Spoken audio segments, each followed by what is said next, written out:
ये हमको हर महीना 1,500 रुपए, 2,100 रुपए, 3,000 रुपए देंगे, तो पैसा लाएंगे कहां से? नमस्कार। थंबनेल का टाइटल देखकर अगर आप इस वीडियो में आए हैं तो आप सही जगह पर आए हैं, क्योंकि ये जो वर्ड लिखे हैं मैंने वहां पर, मुफ्तखोर महाराष्ट्र, ये मेरे नहीं है। ये इनडायरेक्टली उन पॉलिटिकल पार्टीज के हैं जो इस वक्त महाराष्ट्र में इलेक्शन लड़ रहे हैं। अब सबको पता है कि पिछले 5 सालों में महाराष्ट्र की राजनीति में क्या हुआ है। 2019 के इलेक्शन में भारतीय जनता पार्टी और शिवसेना एक साथ लड़े थे और कांग्रेस और नेशनलिस्ट कांग्रेस पार्टी एक साथ लड़े थे। फिर रिजल्ट आए, किसी को भी स्पष्ट बहुमत नहीं मिला।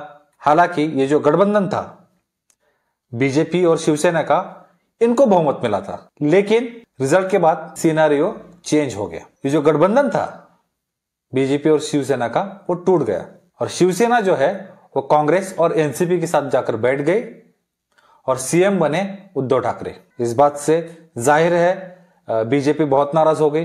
वो सरकार 2.5 साल तक चली, इस बीच में कोरोना भी आके चला गया। फिर हुआ कुछ ऐसा जिसके बारे में शायद उद्धव ठाकरे या फिर किसी ने भी नहीं सोचा होगा, और वो ये हुआ था कि जो शिवसेना है वो टूट गई।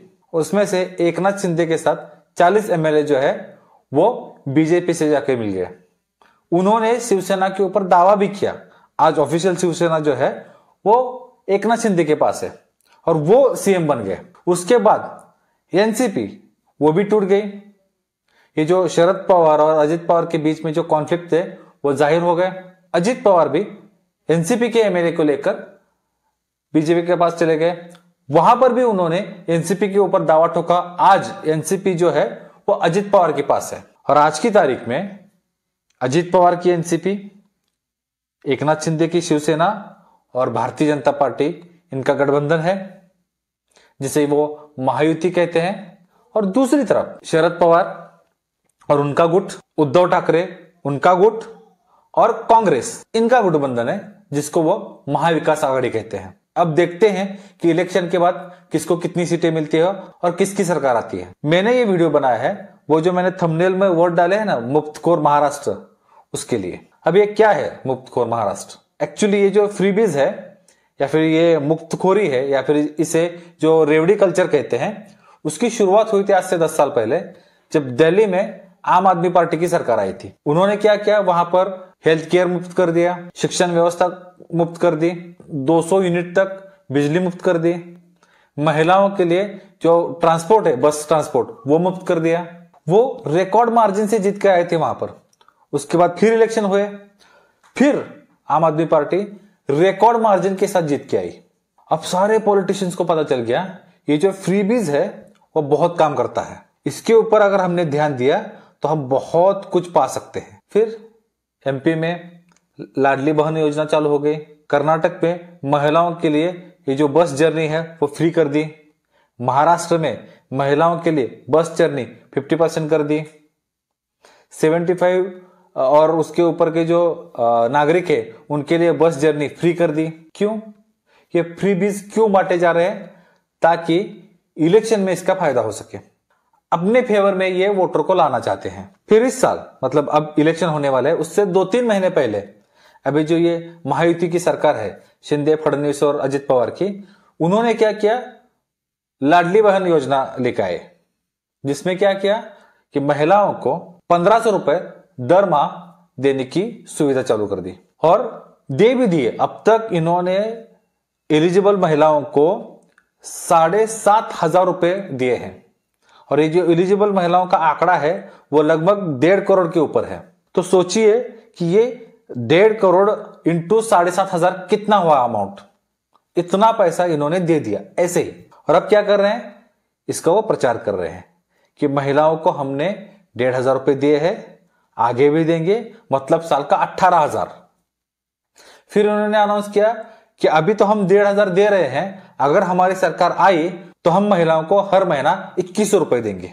अब इनकी जो अपोजिशन पार्टी है, मतलब शरद पवार, उद्धव ठाकरे और कांग्रेस की जो गठबंधन है, उन्होंने क्या किया, इस आंकड़े को 3,000 कर दिया। मतलब अगर हमारी सरकार आई तो हम 3,000 रुपए हर महीना देंगे, उसके साथ हम महिलाओं की जो बस जर्नी है उसको फ्री कर देंगे। इसको लेकर ये लोग टेलीविजन पर एडवर्टाइज बना रहे हैं, होर्डिंग्स छाप रहे हैं, अपने जो रैलीज है उनमें बता रहे हैं। ये जो अनऑफिशियल ब्राइब दी जा रही है वोटर्स को, इसको लेकर इलेक्शन कमीशन चुप बैठा है। ये जो पॉलिटिकल पार्टीज है, इन्होंने वोट खरीदने के लिए लीगल तरीके का इस्तेमाल किया है, क्योंकि ऐसे तो पैसे देकर वोट खरीदना इलीगल है। आप देख रहे होंगे महाराष्ट्र में जगह जगह पर चेक पोस्ट लगे हैं। 50,000 के ऊपर अगर आपके पास कैश है तो इलेक्शन कमीशन उसको सीज कर लेता है। तो पैसे बांटना तो रिस्की काम है, हालांकि फिर भी बांट रहे हैं वो अलग बात है, लेकिन फिर भी वहां पर एक रिस्क है। तो यहां पर उन्होंने क्या किया, ऑफिशियली पैसे बांट दो या फिर हम बांटेंगे ऐसा आश्वासन दे दो, उसका कैंपेन चलाओ और भर भर के वोट खरीदो ऑफिशियली। लेकिन जो आम आदमी है, आपके और हमारे जैसे, जो सोचते हैं समझते हैं, उनके मन में एक सवाल है, ये जो आप पैसा बांट रहे हैं, यह पैसा आप लाएंगे कहां से? यहां पर मैं आपको एक इंटरेस्टिंग स्टोरी बताता हूं। एक क्या होता है, एक भेड़ों का जत्था होता है और उस जत्थे पर ना एक लोमड़ी की नजर होती है, जाहिर है उनको मारकर खाने के लिए। लेकिन वो जत्था एक साथ रहने की वजह से ये लोमड़ी जो है वो उनको टारगेट नहीं कर पाती थी, उनके पास नहीं जा पाती थी। तो लोमड़ी ने दिमाग लगाया, लोमड़ी वहां पर भेष बदल कर गई और वहां पर जाकर वो उनकी लीडर बन गई। और वहां पर उसने एक अनाउंसमेंट कर दिया कि अभी आने वाली सर्दियों में मैं आप सबको ऊन के स्वेटर दूंगी ताकि आपको ठंड ना लगे। ये बात सुनकर वहां पर जितनी सारी भेड़ें थी वो उछलने कूदने लगी, लोमड़ी की जय जयकार करने लगी। लेकिन जो सबसे बुजुर्ग भेड़ थी उसके मन में एक सवाल आया था और उसने वो सारे भेड़ों से पूछा कि भाई वो सब तो ठीक है, लेकिन ये स्वेटर बनाने के लिए ऊन लाएगी कहां से? सारे भेड़ों में सन्नाटा छा गया।